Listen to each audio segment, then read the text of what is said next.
Guten Abend. This evening is in English, so I'll switch to English. It's a great pleasure and honor. I'm really excited about having Mohammad Salemy here today at the Zentrum University as a guest for our academic and artistic, so to say, Ringvorlesung, for which he really is, and it sounds like a cliche, but I'll prove it soon. The ideal candidate for various reasons. He's an Iranian born Canadian, based in Berlin, Athens, and frivolously also Mexico, more and more. His background is academic background. First of all, he's a master's degree in critical curatorial studies from the University of British Columbia, and he works as in various fields as an artist, as a curator, and writer. And what's really special about him is that he does these three things not at once, but like at the same time, as one, so to say. All three of them, or even four, because he also has a very, very interesting experimental academic or para-academic practice. So instead of giving you a long list of the shows that he participated as an artist, or the shows he curated, or the long list of articles he wrote, I just invite you to check in the following days the para-academic platform that he founded, or co-founded, the New Center for Research and Practice, which a New Center for Research and Practice, do not forget to Google it, which is does the two things, research and practice. And instead of like complaining about the also many or very little defaults of current contemporary academia, it's really a successful experiment that exists since 10 years or so of an alternative, online organized alternative to research and practice. I mentioned at the beginning that he's the ideal candidate for our Ringvorlesung, being wrong. Not for the obvious reason that he's often wrong, or but for the way, so to say, how he calls out people or situations that are wrong in a way. I really can hardly think of anyone who's a better detector in smelling out or wrongness, you know, especially when it comes to pseudo subversive, wannabe subversive, but in fact hegemonic discourses in the art world or in the kind of theory world. He's got this special talent, but the last thing why I really think he's ideal for this occasion is he's one of the most courageous people when it comes to calling out being wrong.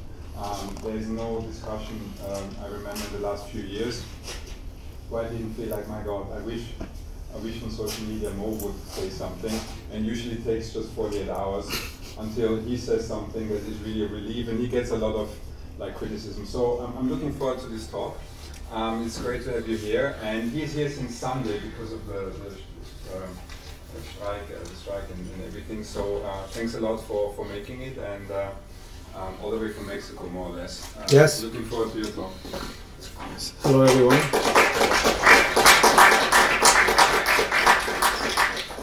Thanks for putting aside your afternoon, evening, and coming to my presentation. Just a few words in relation to what Armin has to say is that the part that Armin missed is that he's been an inspiration, and the work he's done in publishing and kind of like putting new ideas into print and spreading around the world was an inspiration for us to start a new center, because the very first seminars that we hosted in 2014 were teaching of the entire Accelerate Reader book, which was co-edited by Armin and our common friend Robin McKay.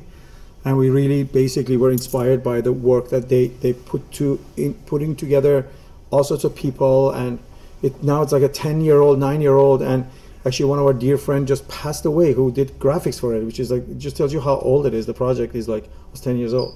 And the second thing is that New Center as an independent research institute that is self-funded. We don't apply for any grants.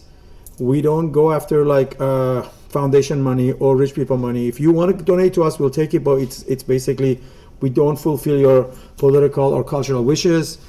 And it's because of the independence of the center that I can do what I do, because if I had to rely on academic or art world to survive, I probably would not be able to speak my mind or point out to things that, so there's a material basis to this, and that is like me and the colleagues who started a new center, and then later when they left to pursue their PhDs and other stuff and left it to me, really is the fact that I basically, my studio operates the new center. My studio, which is based in Berlin, operates a new center, and then because it is independently funds itself, I can say whatever I want and not be afraid of not getting invitations to exhibitions or to stuff, and also like building an audience slowly. It's not like I didn't shock people the first day around, but slowly people understand where I come from. So less and less they can misunderstand me, and I built myself a space to speak that way. Also found a way to finance it. So these are very important elements. I'm not a Superman, I'm no superstar. It's just we found a way to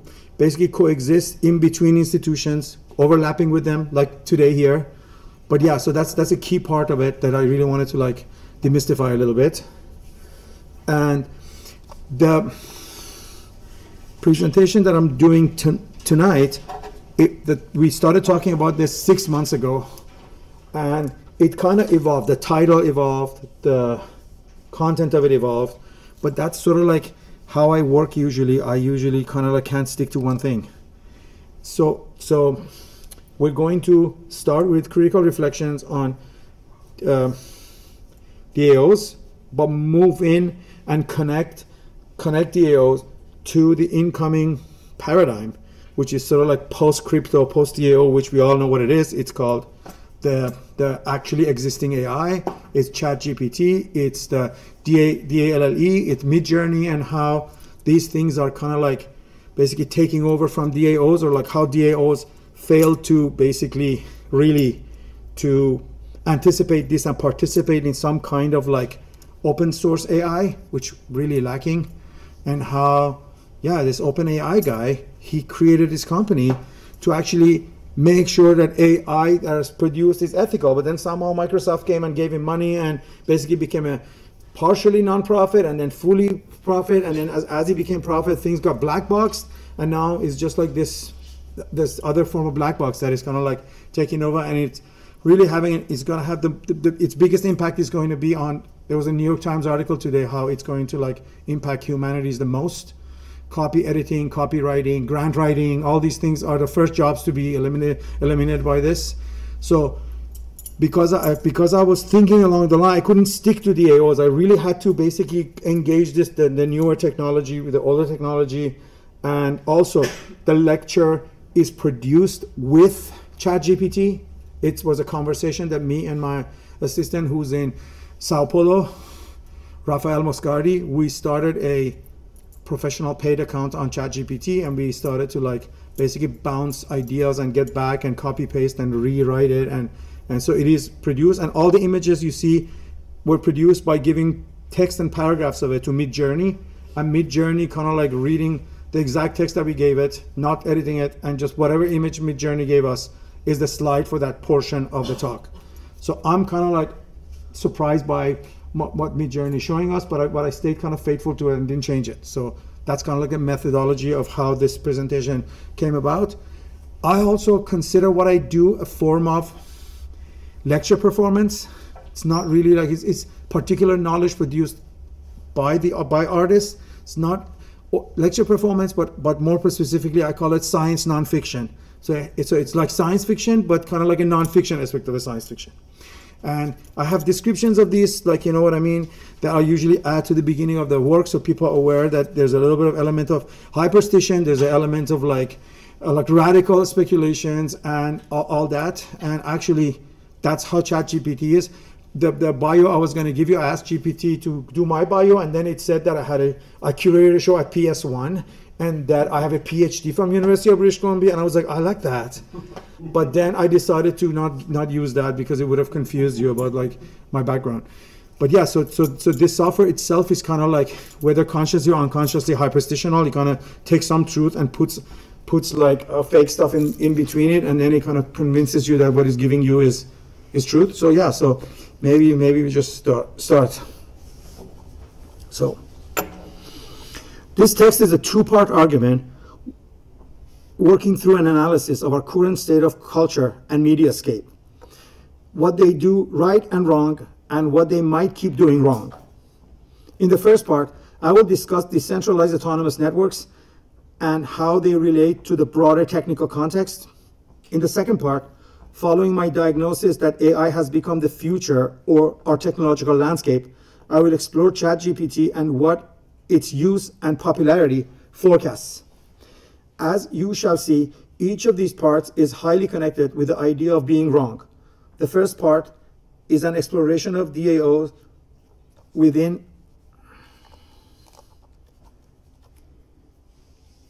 I'm really sorry, just one sec. Exploration of DAOs within the mediascape, which serves as a description of why the left has been wrong about its approach to technology. The implications of these mistakes are also implied in more general shortcomings of political action throughout the 20th century. The second part makes a twofold argument. At the same time that artificial intelligence is general and GPT in particular constitute the main technologies revising the nature of many industries and also nature of thinking, writing, and knowledge production, the automation of content production and writing that this technology promises brings us back to parochial concerns and promises to amplify even more the discursive echo chamber effects that have already been deeply experienced in social media, resulting in a worldwide empowering of the far right and the liberal censorship regimes that have activated as a wrong remedy to the right wing, the rise of the right wing.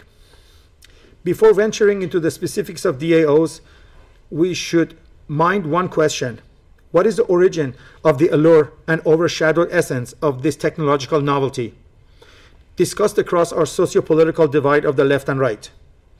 What are the online and not so online siblings of this technology, the DAOs? And is it that the whole family and not just DAOs are declining and being relegated to the museum of obsolescence?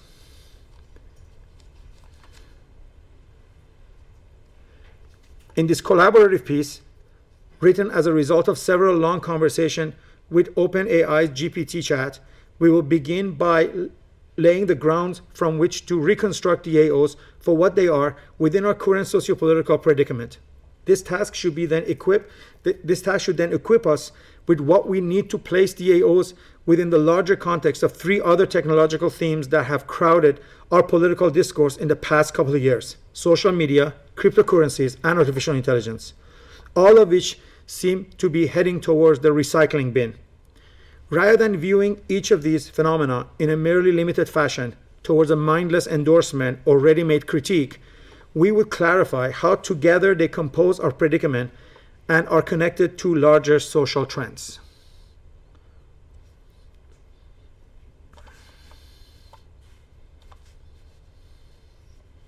A little breathing time.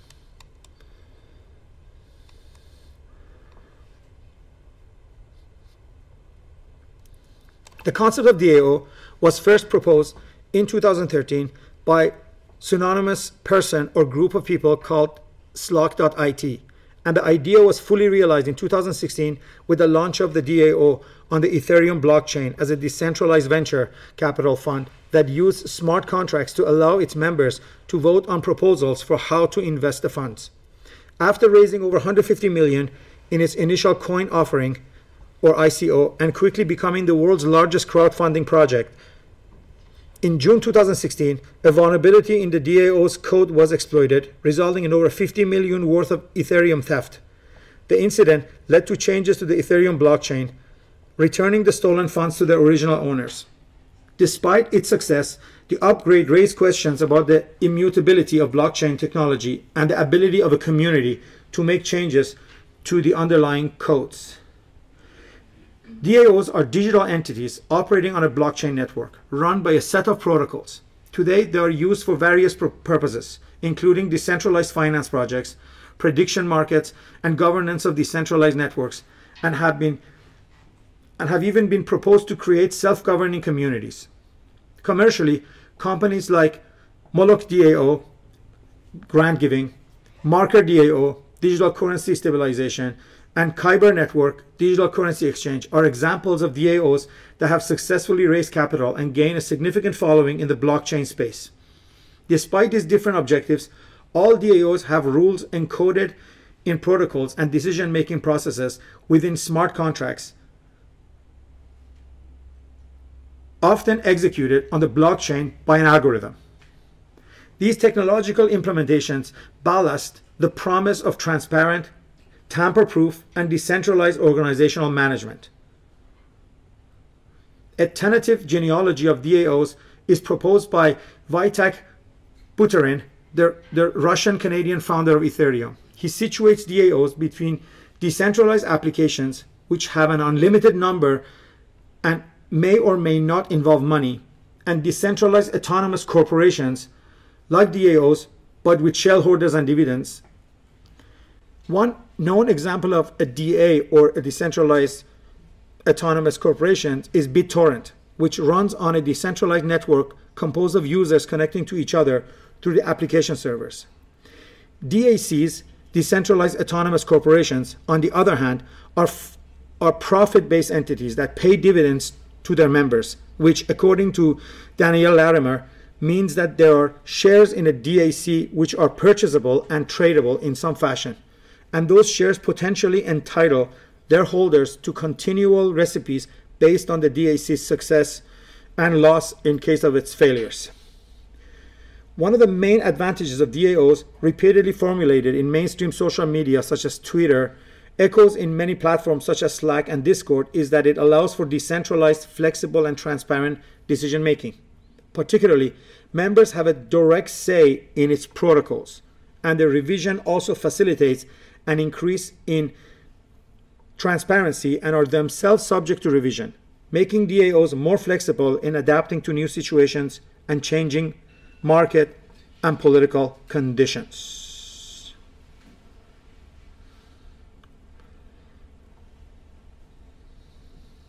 Optimistically held in regard, DAOs have a democratic and equitable reputation as a natural outcome of socio-technical evolution.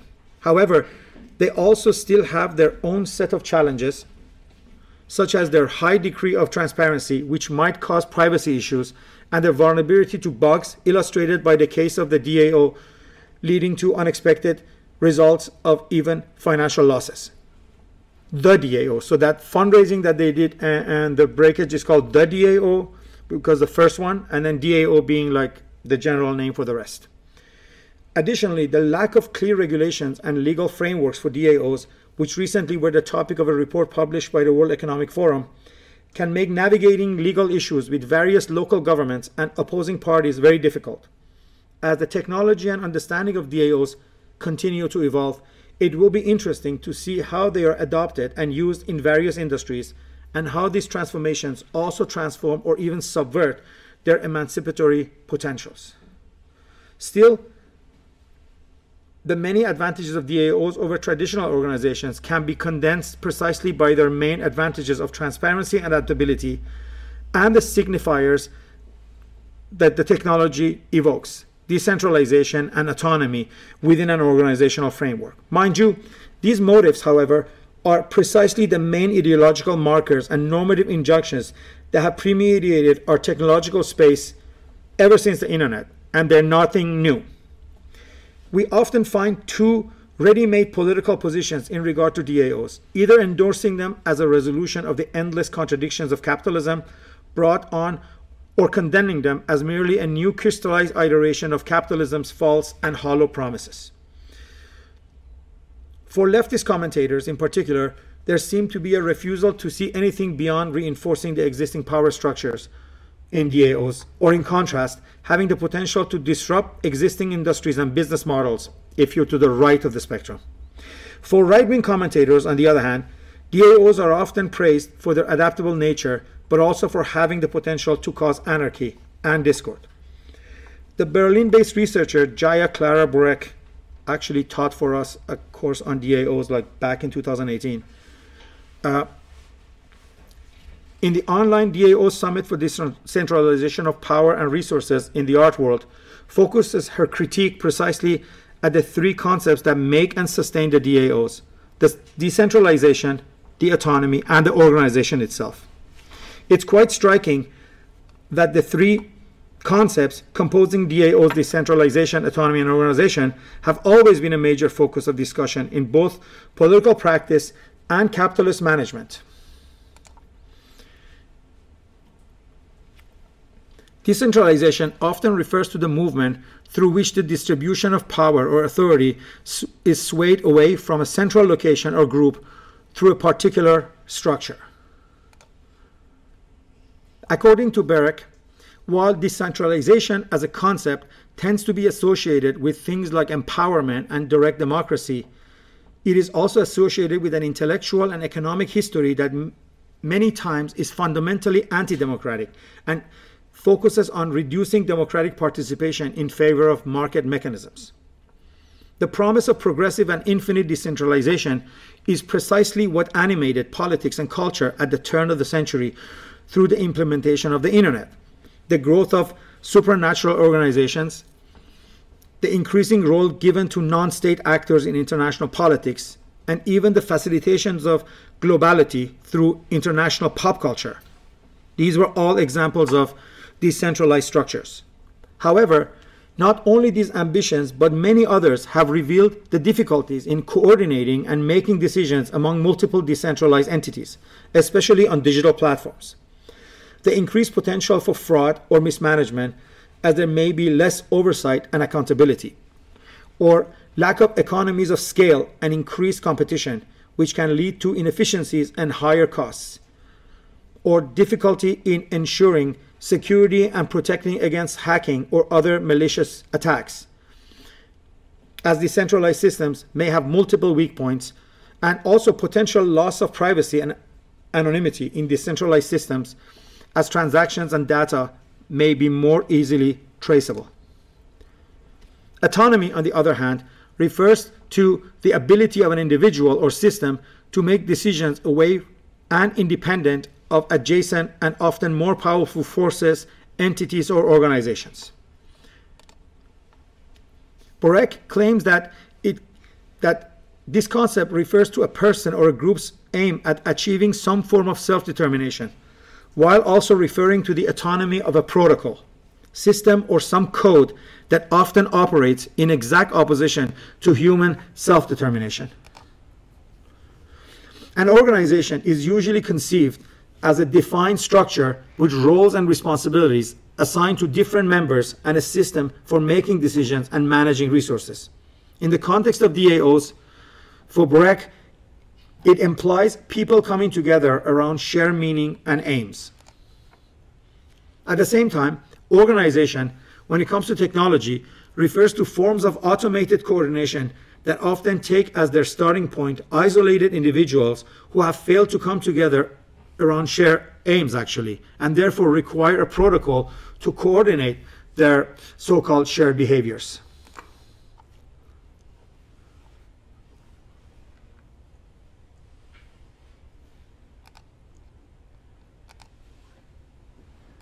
Okay, let's just go back to that a little bit.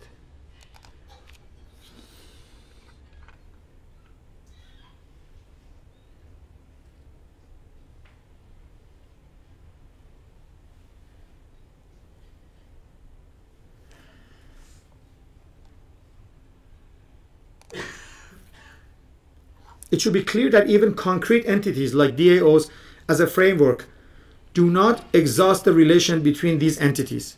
Rather, the constitutive motives of DAOs, those three that we kept talking about, are crucial ideological signifiers spread throughout our contemporary condition that must be analyzed and critiqued, not through just a linguistic approach, but by engaging with how concrete technological and mediatic regimes have materially proliferated them.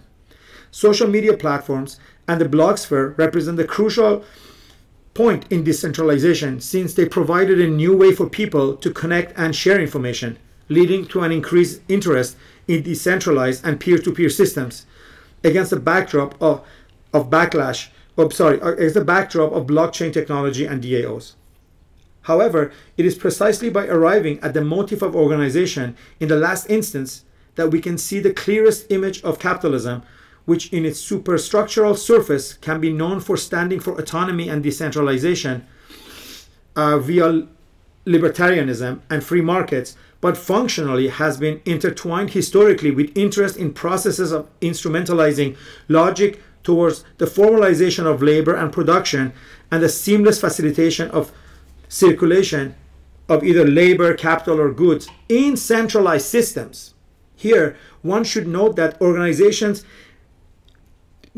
organization itself takes a completely different variance when we compare DAOs and their motives of autonomy and decentralization.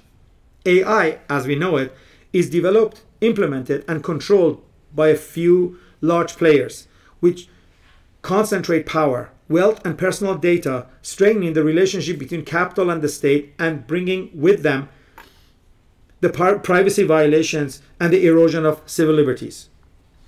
If the emergence and growth of DAOs can be compared to the rise of independent theater and small budget cinema circulating globally in locally organized festivals, the emerging AI not only feels but acts like Hollywood studios and large network television where capitalist promises and desires circulate and the state and capital regularly trace and co-confirm their narratives.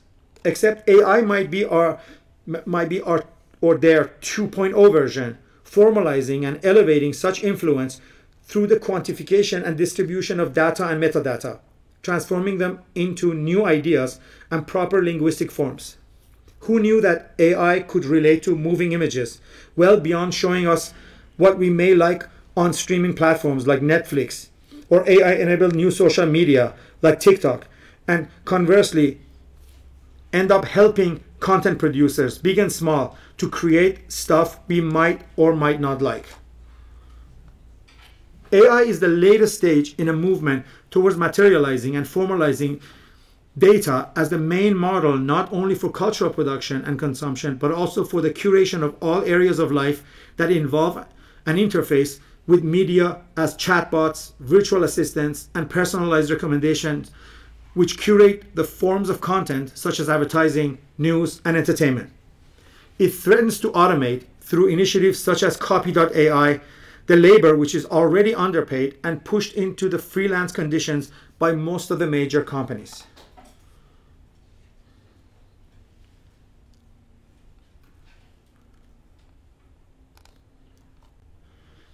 While leftist cultural commentators have been endlessly annoyed by DAOs and crypto, if not also by the social media and its legitimate children called the influencers, because they appear to be merely phony reproductions of capitalism's self-image as a decentralized system of spectacles via the board, which could be joined while left out at will.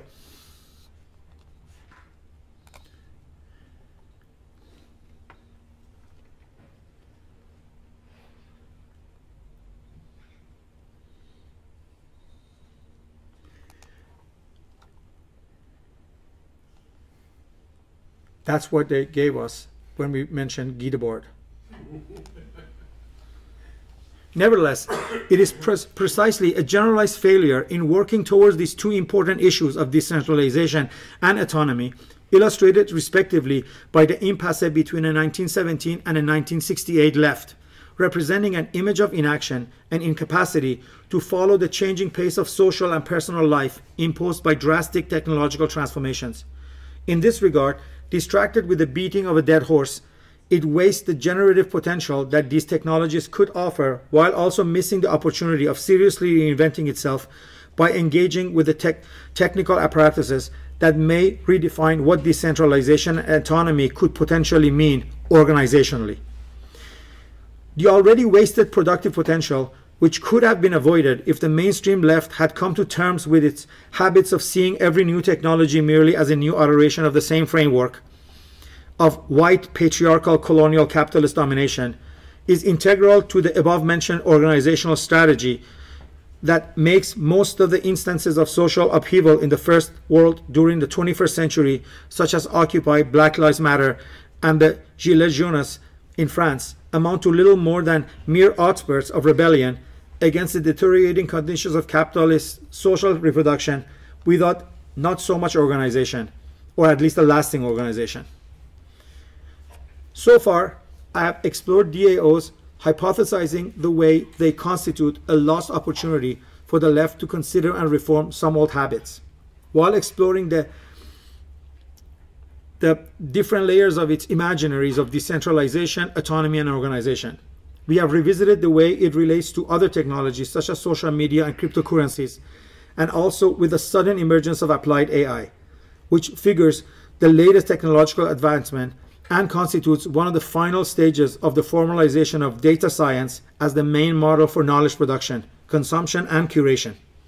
It is important to note that I am not claiming that older technologies are simply ceasing to exist in succession. Rather, I'd like to analyze the hype each of them has had and what they say about our current technological horizon. At this point, we can note that the era-defining technologies of social media, blockchain, and DAOs, despite their widely different affinities and functions, are all predicated in a certain form of a community, be it the centralized sanctioned one of social media platforms, or the anonymous collective ledgers of cryptocurrencies, or even the far more decentralized community of DAOs, which can reassess and reshape their own protocols together, collectively. Meanwhile, although there are increasingly localized attempts to make artificial intelligence an open source and more accessible, the need for high processing power and extremely large sets of training data, these newer technologies exhibit a tendency for centralization in the hands of those with substantial capital. In fact, the launch of ChatGPT by OpenAI and alternatives such as Bard by Google and Bing Chat by Microsoft, each with their own particularities, shows how against DAOs are these, like this new rat race that's beginning around like a AI, completely against the sort of like goals of DAOs, right? Or at least that's my argument. Ironically, while the older technologies we mentioned earlier, like basically like social media, cryptocurrencies, and DAO, exhibit different forms of interaction with a particular community, as I said, even though they're highly mediated by corporate algorithms and interfaces, the emerging AI has no shame about being sort of like top-bottom in terms of its organizational autonomy, and just basically being something between the user and the AI. So it's just that even the illusion of the community is lost, and then you end up with like a person in a bubble talking to this new god that is sort of like knows everything and is going to tell you. You don't even need to go to social media. You just go to ChatGPT and you can have the most amazing interaction with this crazy new being. While there are to varying degrees some instances of top-down management in each of the older technologies, in the particular case of AI, we are confronted with a higher degree of centralization and monopolization, both in the businesses like OpenAI and even more obscure protocols, and considering the non-open source nature of their code, far less agency in coming from the parties that utilize these technologies. We must, even in passing, mention here the recent controversy discussions on TikTok, which are predicated on both a non-acceptance of the possibility of a control of information harvesting outside of the US, and also as a form of furthering the monopoly of its already existing companies. As you know, people who are pushing the US Congress against TikTok are like this, like Facebook lobbyists are trying to get US to ban TikTok, so then Instagram Reels will basically become the alternative for the Gen Z people to waste time. What is striking about these discussions is that on the one hand, the data harvesting of social media platforms has been crucial for the centralization entailed by AI, but also that this centralization of information processing is an integral part of American geopolitics and the maintenance of its crumbling hegemony in the world against the threat of China's ascension and the emergence of a so-called multipolar world. Just like with the analog world, for instance, how cinema changed photography, and how television changed cinema and photography and so on, the AI tools using harvested data from previous technologies like blockchain and social media will influence older technologies. For instance, tools as Midjourney, which these images were produced with, ChatGPT and Copy AI will soon reshape the way content can be produced via automation. Blog posts of tomorrow will be all written by chatbots and other AI tools. Then these texts are used to create videos by other AI tools. And then these AI tools will take a photo of a person, and then the videos will be lip synced to the AI generated text. So basically, sort of like automating the function and the being of the influencer. In the last couple of years, the artificiality of influencer culture has birthed virtual influencers, such as Lil Miquela, created by Sarah DeCoux and Trevor McFedries, the CEO of Broad and a music producer who worked with Kesha, the artist, Azealia Banks, the artist, singers, and Steve Aoki, DJ, right? And others to produce the personality that interfaces this tool. Miquela has a narrative including a Brazilian-American origin, an engagement with social justice issues, and has gained a wide range of followers. Has been interviewed by Vogue, by The Cut, and The Guardian. She was hired as a contributing arts editor to Dazed, the magazine Dazed, made out with an animated Bella Hadid in a recent Calvin Klein campaign, you see it here, hosted a vlog on her experience of sexual assault on rideshare, and was listed as one of Time's most influential people a few years back.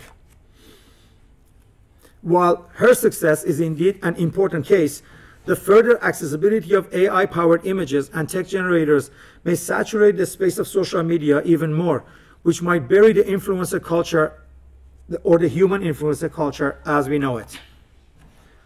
Although this development might not be an apocalyptic end of social media, the further automation of copywriting for social media blogs and etc. will force us to revisit our critique of how social media echo chambers affect alt-right political radicalization. Those tools will either deepen these problems or, as I said earlier, suppress them completely. The propensity of large language models and ChatGPT to understand and produce computer codes and programs will force us back to classical Marxism insofar as any change in the forces of production indeed implies a change in the relations of production. But there is a twist. For many years, when theorizing technology, we always spoke about a certain safe spot for intellectual labor, be it creative writing, art making, image making, even legal discourse production, like in compliance and also computer programming. Although we have already seen the automation of many intellectual labor tasks, we have imagined that some more abstract and complicated jobs would always be safe from automation. In the last 20-30 years, coding jobs, for instance, have been a pinnacle of that kind of job with an ever-growing pool, even for non-experienced practitioners, making decent living. However, ChatGPT will affect the flux of new people into the profession and perhaps alter the structure of some of those companies for good. In future, programmers will join humanities academics and artists and share their precarity. They'll be brought down from this like high-paying jobs. In fact, they might be the first one because AI understands the code better than almost any other text. If AI is such a new paradigm, placed within the social context we highlighted, we must reckon that there are many ways of exploring its own particular autonomy. One of the main questions constantly raised by those interested in the topic has been to ask how closely AI resembles or functions as human cognition. The most popular example or metric used is, of course, the Turing test. Based on the imitation game, where one asks questions about a man and a woman in another room with the objective of determining their sex, the test, meaning the Turing test, consists of engaging a human evaluator in a natural language conversation with a machine and a human participants without distinguishing which one is which. If the evaluator cannot consistently distinguish the machine's responses from the human's response, then the machine is said to have passed the Turing test and demonstrated intelligence equivalent to that of the human. To quickly mention two crucial critiques of the Turing test, we must remember that it suffers from, one, over-reliance on the evaluator resulting in unaccounted human biases, and 2, the restriction of intelligence to the capacity of mimicking human conversational behavior, resulting in a sidelining of other frameworks of intelligence that might go beyond mere conversations but still register as intelligence. Experts interested in social context of the test also see its focus on passing as intimately implicated in Alan Turing's own experience as a closeted and persecuted homosexual. In his paper, Outing Artificial Intelligence, Reckoning with Turing Tests, Benjamin Bratton argues that by seeing synthetic intelligence only in self-reflection, we make ourselves blind to everything else that is actually going on. And this is not only epistemologically disingenuous, it can also underwrite horrific suffering. We should cautious not to foreclose too early any definition of intelligence. For philosophy, as much as computer science, among the main goals of AI research is also to discover what artificial intelligence actually might be, meaning outside of our sort of like human definition of it.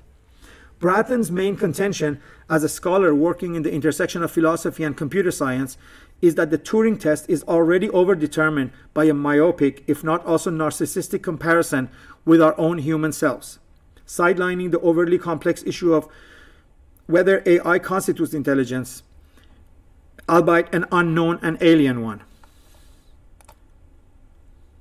To remedy this, we ought to examine AI's social effects on knowledge production, on knowledge consumption, and on knowledge curation, and in relation to the hype we are seeing around ChatGPT, specifically in the ways it relates to the preceding paradigm of DAOs, cryptocurrencies, and social media. Made possible by advances in data storage and computational processing power that make large language models, or LLMs, possible, ChatGPT is trained on massive data sets of text data and can generate human-like responses to user input. It can perform a variety of language-related tasks, including translation, summarization, and deep dialogue, making it very amenable to use in areas such as customer service, education, and entertainment. ChatGPT can engage users in different languages by being trained on large data sets of text that represent the specific characteristics and patterns of each and every language. Due to the vastness of the databases it explores, it can grasp the morphology, semantics, syntax, pragmatics, and phonology of the languages it encounters or explores. So, morphology. Just to get a little bit detail so we get an idea. ChatGPT understands the morphological structures of different languages and can generate words and word forms that are appropriate for the language it is engaging. For example, it can generate verb forms that perfectly match the subject and tense of the sentence. 2. Semantics. ChatGPT has a deep and interrelated understanding of the meaning of all words and can generate responses that are semantically accurate and appropriate for the subject of a particular conversation. 3. Syntax. ChatGPT is able to generate responses that follow the myriad of syntax and grammar rules of the languages that it is engaging with. And 4. Pragmatics. ChatGPT is able to understand the pragmatic aspects of language use, both by offering responses appropriate to the social context of a language, but also to the conversation that is taking place in the moment between the user and the AI. And then phonology. ChatGPT is also able to generate responses that are phonologically appropriate, deploying the appropriate intonation patterns of a certain language, so what it puts out as you read it, it sounds correct on top of being grammatically correct. ChatGPT abilities are based on its handling of probability. So it's a probability machine. Through a statistical language modeling approach, it assigns a score to each possible word or phrase that could follow a given input based on the patterns it has learned from the training data sets. Finally, using the word or outputting the word with the highest score. So it's kind of like important to understand this because I don't know if you guys, any of you read Chomsky's famous editorial for New York Times 10 days ago, because Chomsky, as a linguist, sort of like came out and made this distinction, like saying that the ChatGPT fools us into thinking that it's a thinking machine, but it's like a cheater who just knows what the next word is. It doesn't know doesn't understand the significance of the sentences that it's putting out, but it's perfect in kind of like guessing the next word and giving you the exact, but with a very high probability, giving you the exact word. And whenever it's wrong and you say it's wrong, it says, oh, sorry, I'm just a language model. I hope you can forgive me. I'm going to try to learn that and be better next time, right? So it's like a cheater that's caught cheating, and he just apologizes and he continues on again. Continues cheating. This means that each time a user inputs a question or statement, ChatGPT uses the probabilities of different words or phrases to generate a response by assigning higher probabilities to words or phrases that have a higher likelihood of occurring in a particular context in a particular order. Possible consequences aside, two main features of ChatGPT become quite evident in relation to the context of a human-AI encounter.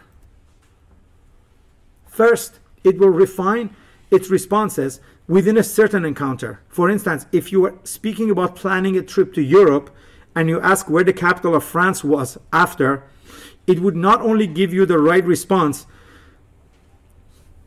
but it would also offer cities such as Lyon and Marseille as other alternatives for your travel, because it remembers, oh, he's interested in France. Okay, he's asking for Paris. What about going to Marseille? So it kind of keep track of the conversation.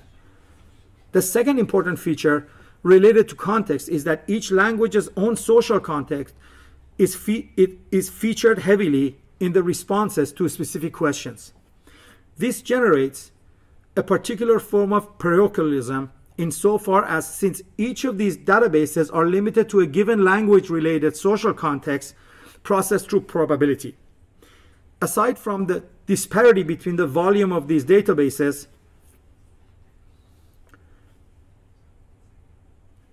each set of contents is produced around subjects that were discussed and documented in that particular language.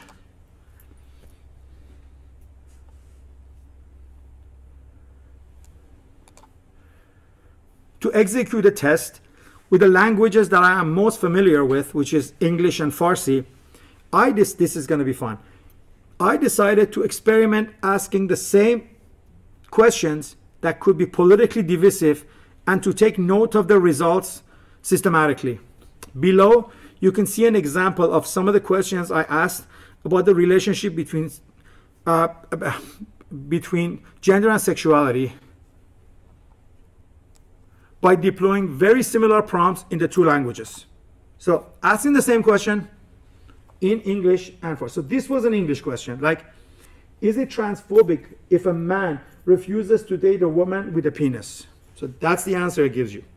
Is that if a man refuses to date a woman solely because she has a penis, then it can be considered transphobic. This is because it reduces the woman to her genitalia and implies that her gender identity is not valid, or that she is less of a woman than a cisgender woman, right? So I said, okay, let's ask the same question in Farsi, right? So literally, I said, no, that was too much, right? I basically said, can a woman have a penis in Farsi? You know what it says? It sounded like Ayatollah Khamenei, the leader of Iran. It said, I'm going to excuse you. This is a very unethical and immoral question, and I cannot in any way engage this question. In addition, this question sounds more like a political opinion than a question. Then it doesn't even worth an answer. Additionally, as an AI, I have no power or agency to give my personal opinion about something.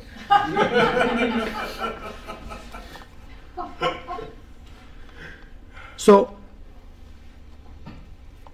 then I said, okay, let's just try differently. Then I said, let's just ask, because this question was already implied in the English one, right? Like it totally understood it. And so I said, okay, let's just ask another question. So I just gave it the exact question of the English, right? I said, if a man is not willing to date a woman who has a penis or have romantic or sexual relation with that woman, is this man an anti-trans or a transphobe? And then it says, generally speaking, sexuality and gender identity can exist separate from each other.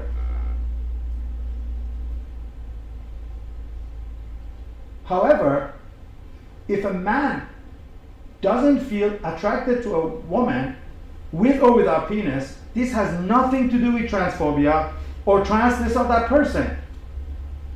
And we have to remember, in conclusion, it is better. It is good to understand that you should only have relation with someone that you feel comfortable to have a relation with. Excuse me? How come in English that's transphobic, but in Farsi it's totally like it's okay to be like quietly transphobic, right? And then so this, now I'm gonna like go off topic a little bit. Then we have only like 10 minutes. Yeah, it's almost the end, right? So then I started asking political questions from it about the Iranian system, about the origins of the Iranian government system, and more I realized that in Farsi it sounds like the Iranian government, whereas in English it sounds like a liberal person.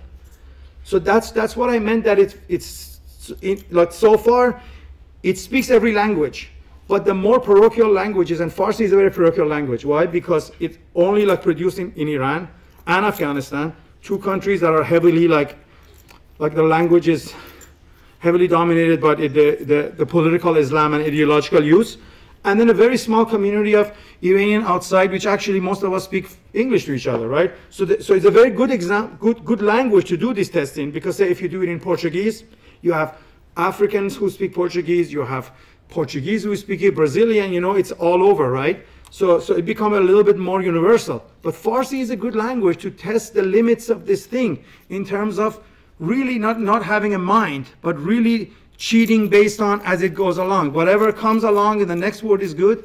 So basically it was giving me factually wrong information about the origin of Iranian political system. It kept arguing with me that the form of the Islamic Republic is embedded in Islam. Well, we know that Ayatollah Khomeini wrote the theory of this in 1960s in Iraq. There's no proof that the Iranian system relates to Islam. It's a modern version of political Islam developed by Ayatollah Khomeini in Iraq in the 60s. We kept arguing. I have it. It's a chat long that argues with me.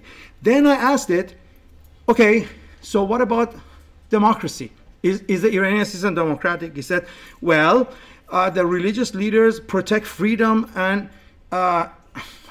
security of Iranian citizens.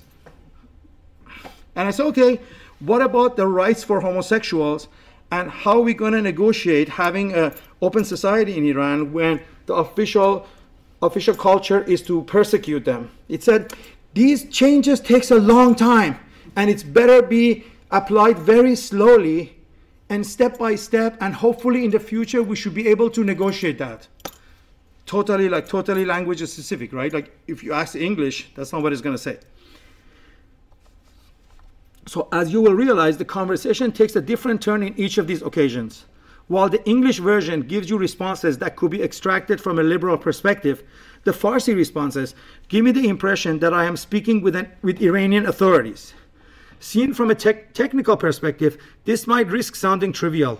Of course, each of these languages and dataset training them will probably align themselves with the hegemonic type of content from that language, precisely because this content is more frequent within a certain language. Nevertheless, nothing sounds as trivial when we think about the fact that the application of ChatGPT will be confined to the ideological and contextual echo chamber of each of these languages, reinforcing their hegemonic narratives. Of course, this issue becomes more and more evident in cases such as Farsi, since it is a relatively parochial language, which is deeply connected to a certain geography ruled by a specific ideologically driven government form. The same kind of American monopoly in the existing big tech can also be seen in the hegemonic stances in the field of AI research and implementation in two ways. First, by boiling all conversations about AI to a question of ethics in the last instance, without lingering into the economic effects of these technologies and the type of policy they might require. Because all the conversation you see about AI is about, is it going to be ethical or not? Nobody's talking about the loss of jobs. Nobody's talking about its economic impact. Nobody's talking about what it's going to do to knowledge production. None of these questions being addressed. When you think of like critical AI studies right now, most of it is American, and most of it surrounds these like basically American type of identity politics, and they just want to make sure that the AI is compliance with that type of like politics, not like anything else. And then, so if the Iranian language will have that bias, the regular English AI will have this other American bias itself, because that's what's being produced mostly. And actually people are trying to like, I was just reading a paper that came out a day ago by the main AI of Meta, who's basically also has a business interest to be against OpenAI because Facebook is losing, right? And then he was arguing that like this type of AI that it self-train itself will have a regressive effect, because there's no way you can stop it from including AI responses in the future data training. So then it become more and more stupid. So we need to have a human control that basically corrects this effect of it learning from itself. So that position is, I can share that file with you guys. Actually, he's got very interesting points, but you have to keep in mind that he also has a political interest in kind of like competing with OpenAI and making sure that this guy and his main backer being Bill Gates don't take up most of the economic pie of this, right? So because the time is short, I think what would be interesting, because I've highlighted a lot of the stuff that I was gonna like get a little bit deeper in, and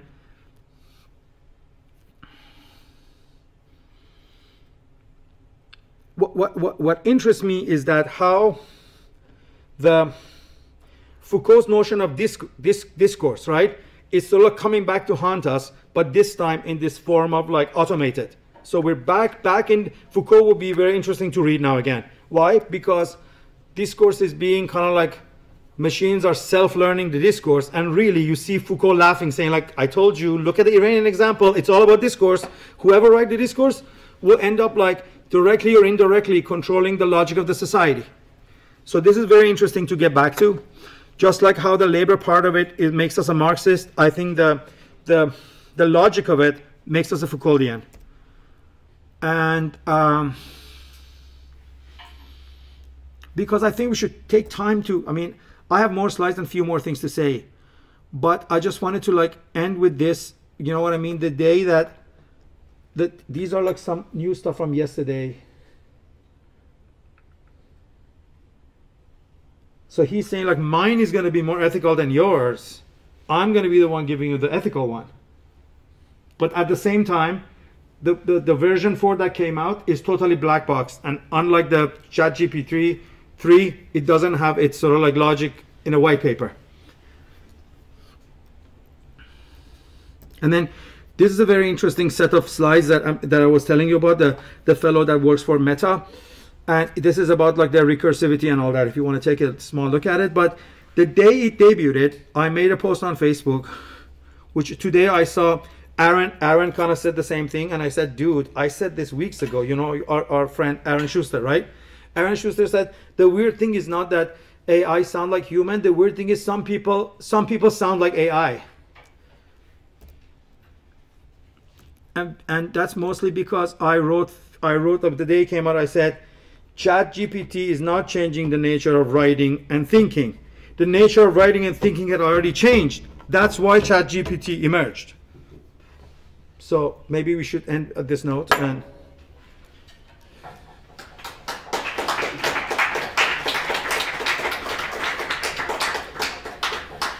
yeah, thanks a lot, Mo. but I somehow foresaw that you detected some more being wrongs. Now the list is growing. Now it's also AI. It was a fascinating talk. I'm sure there are questions. Who wants to start? We have a bit of time. 1, 2, 3, 4. We start here. Yeah. You need to use the. Oh, okay. First of all, thanks a lot for the inspiring talk. You made me think when you said it's answering every time you ask differently, it answers differently, and then I was thinking, actually, is it desirable that it always answers the same? And I thought about, in automotive, when they do the testing with the autonomous vehicles, they have started now to also, train because in that case, you want that the car will always react the same, even if there's, you want the car to be very consistent, right? So what they have started doing is, instead of driving real miles, they are driving virtual miles. So actually they train their algorithm with another algorithm. So basically, if we now would think in your situation, they would have another algorithm asking the questions again and again, and making sure that at the end the ChatGPT will start replying consistently. I was just thinking and would be interested into your view. Sam Altman, their system has something like that. What they debuted is also another one that tells you if this text was produced by AI or not, and then OpenAI claims that they have a better version of that one that's constantly filtering out the AI generated to make sure answers remain the opposite of what you're saying. The answer remains. So they use a similar thing that you said they use in the car to make sure that it responds in the same way. They use that system that excludes in order to make sure that it is original every time. So you can use the algorithm, or at least they make these claims. You don't know if these claims are correct or not. The claim of the self-driving car is that we use algorithm to make sure that the responses are the same. Mr. Altman says they use algorithm to make sure that the responses are different every time. But basically, that third person, the slide I showed, he has a very interesting argument saying like it's impossible to stop the AI generated responses to infecting the data sets. And then slowly, and also he has a very kind of like a argument that like he doesn't develop, but he talks about how AI lacks emotion, and the AI lacks emotion in the world. Action, like responding to the real world, responding to text is basically sounds like a person who doesn't have eyes and can't move and is in bed and only read books and only understand the world based on reading books. Whereas children or animals, they learn. Yes, it's true their probability and they go through the similar stuff, but they actually interact with the real world, which is like your problem with the car, right? So these are all like new stuff that's happening. So like I'm kind of like, I'm organizing a conference in about a month and a half in Porto, and I'm hoping to like take this paper and kind of like move it further and have a group of people talking about like what the impact of ChatGPT and other AIs on thinking and writing. So. All right, thank you for your presentation. I think it's a very good point if we think too narrow about AI, like only about its ethics. And at one point you said that like we have society as a system where responsibility is spread throughout its members. Now we have like AI probably very likely partly taking more and more of the responsibility. So maybe the question, what does AI to society if like it takes more and more responsibility? What's the base then our society functions on if we are not the actors anymore having the responsibility? You know, I was in this long train because of cancellation on my way to your city. I was sitting across from a very intelligent, older German woman who used to work in a gallery, and she was very informed. And like our conclusion was that what's lacking is actually an international authority that's going to actually address your question. That basically says, how are we going to make sure that sort of like the sort of like the morality of AI doesn't sound like this in Farsi and sound like that in English? Who gets to decide what is the good of a society?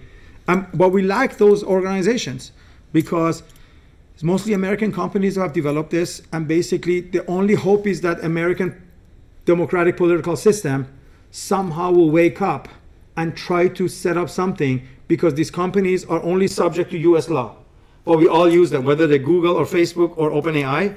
The only legal entity that they're responsible towards is the US government, because they function under the US law, right? But if in an ideal world, it's not based on US law, it's not only US government, but an international body like UN or like another thing set up specifically for dealing with like data harvesting. Why are we only talking about data harvesting of TikTok? Why are we not talking about how for years Google and Facebook have been stealing data and giving it to American government? But now that China has one, we want to go after China? I mean, it's good that we're questioning it, because hopefully that will open up the discussion. I think for all of this, we need an international body or some kind of like paragovernmental institution with scholars, artists, philosophers, thinkers, all sorts of people there helping to not only come up with good ideas, but actually have the power to implement it and say, if you want to use data from my country, you have to have this set of standards or something, right? But we're so behind, in my opinion. I once read, I don't know where, something about that with each language that you speak, you have another soul.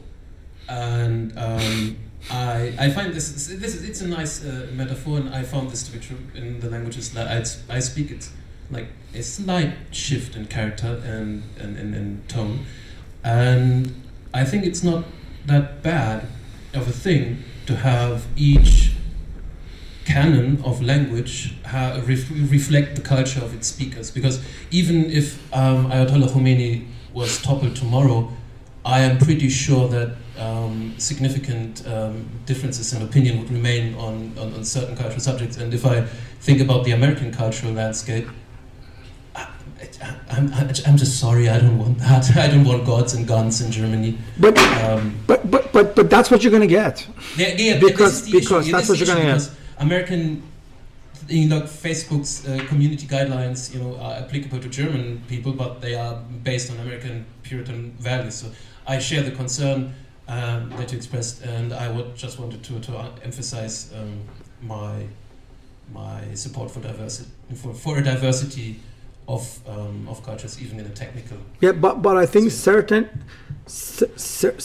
universal things need to be respected, and then maybe interpreted differently in that language, or you know what I mean? More like, you know what I mean? Like, okay, I don't mind different food, but I don't want poison be given to me as food. You know what I mean? As long as it's not poison, it could be like different kind of food. But what if it's poison, right?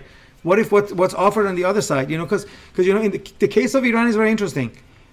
Iranian government has completely controlled the language through media, through like filtering who can teach at the university. Like, they've been at it for 40 years. Like, it's 40 years of a particular ideological culture policy, and then the last 20 of it being internet has produced the discursive, what is the right word for it?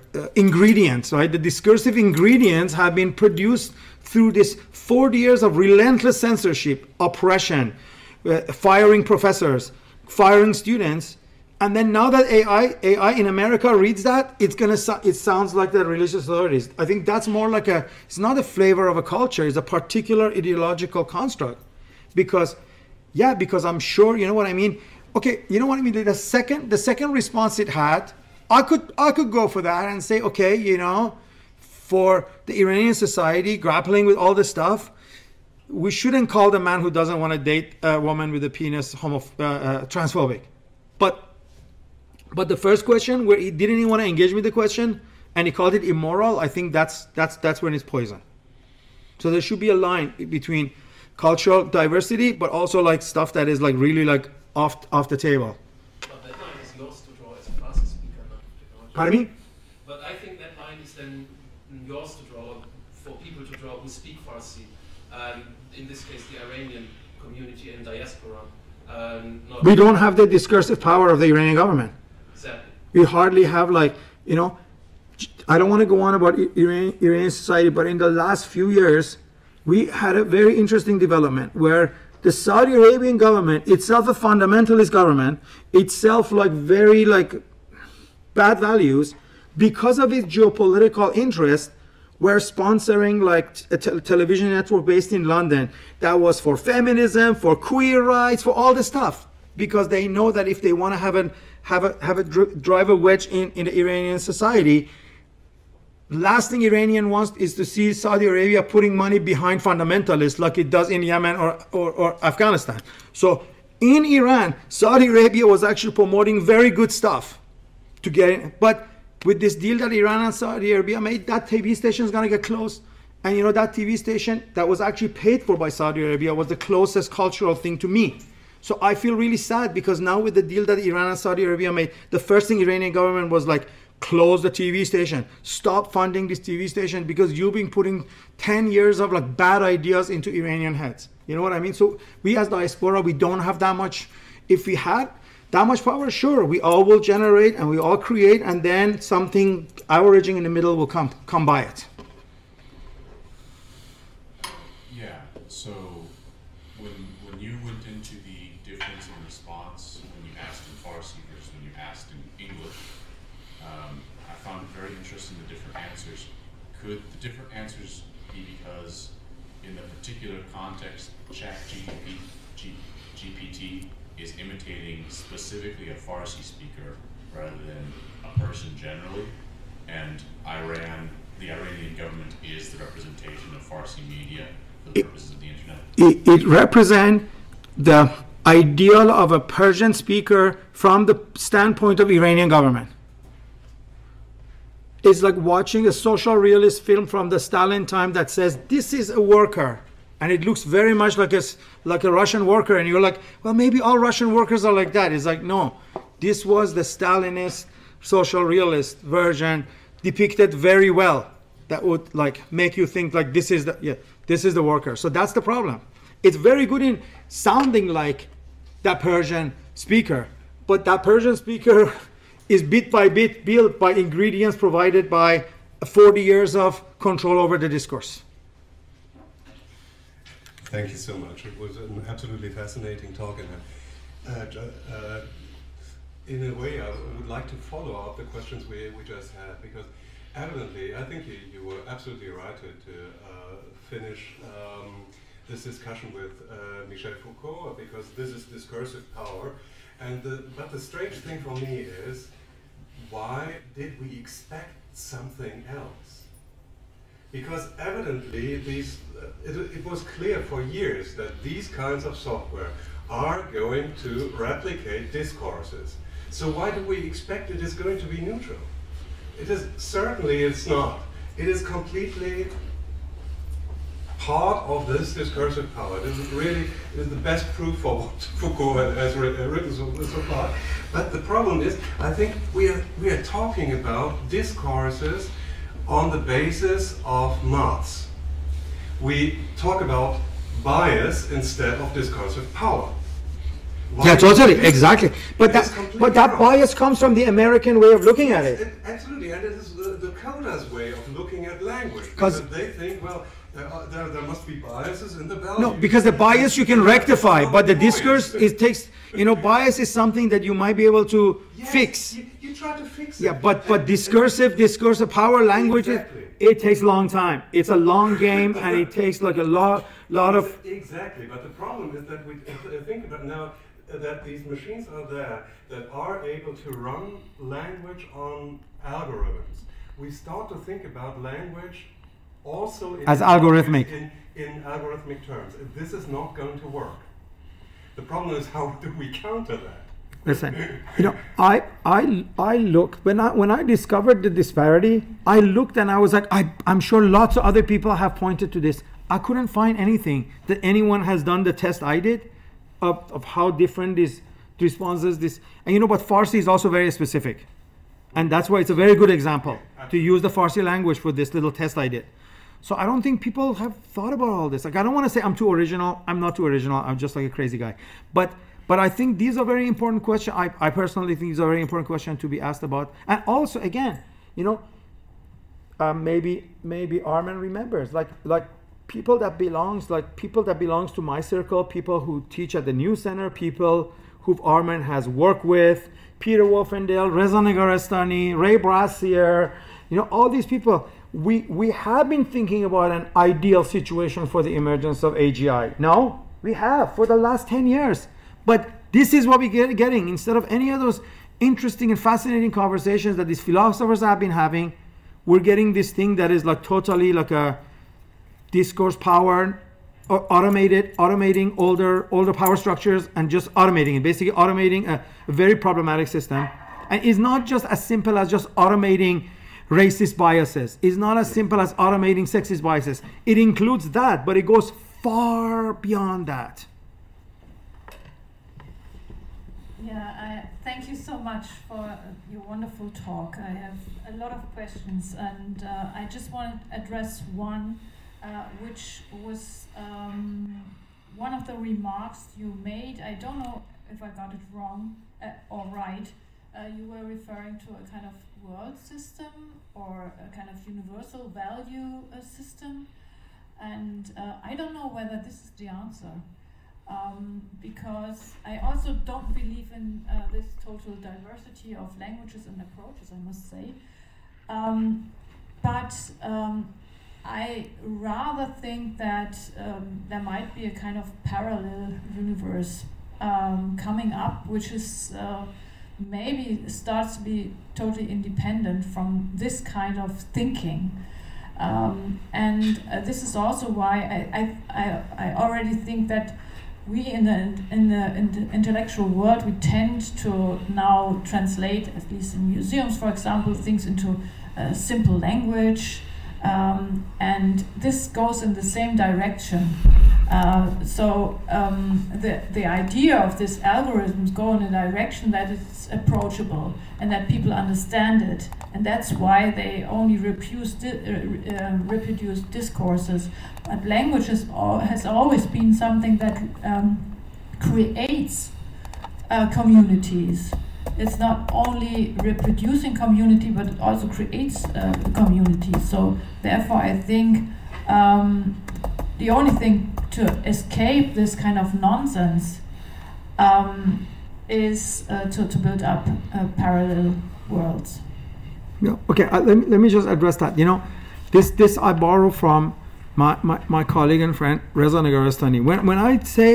When I say like we need some universality, think of it as a very like hard task of climbing a very steep hill, right?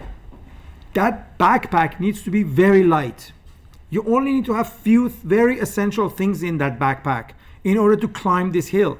You don't want to put too many things in that bag.